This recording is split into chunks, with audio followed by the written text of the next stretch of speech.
Top class यार, जबरदस्त, बहुत अच्छा। बट साहब बाकी यार कमाल है, ये ज़बरदस्त, थैंक यू सो मच। दोस्तों के लिए आज बनाया है अंडे और सूजी का हलवा और सबने इसको बहुत पसंद किया है। रेसिपी इसकी आपके साथ भी शेयर कर रहा हूँ। आधा किलो सूजी में 1 पाव बनास्पति घी डालकर इसे सूख किया और साथ ही इसमें 1 पाव मक्खन ऐड कर दिया।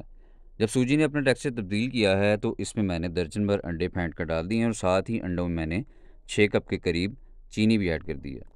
अंडे डालकर इसे खूब अच्छे से हिलाया ताकि अंडे की फुटियाँ न बन सके और हलवे का टेक्सचर स्मूथ रहे। अंडे मिक्स करने के बाद इसमें मैंने करीब 1.5 किलो दूध भी ऐड किया है और साथ साथ चम्मच हिलाता रहा हूँ ताकि सूजी देगची के साथ ना लगे और हलवा जले नहीं। दूध के खुश्क होने के बाद हलवे ने अपना जलवा दिखाना शुरू कर दिया और इसकी शक्ल देखकर इस बात का सुकून हुआ कि क्या ही बंदे के पुत्रों वाला हलवा बना।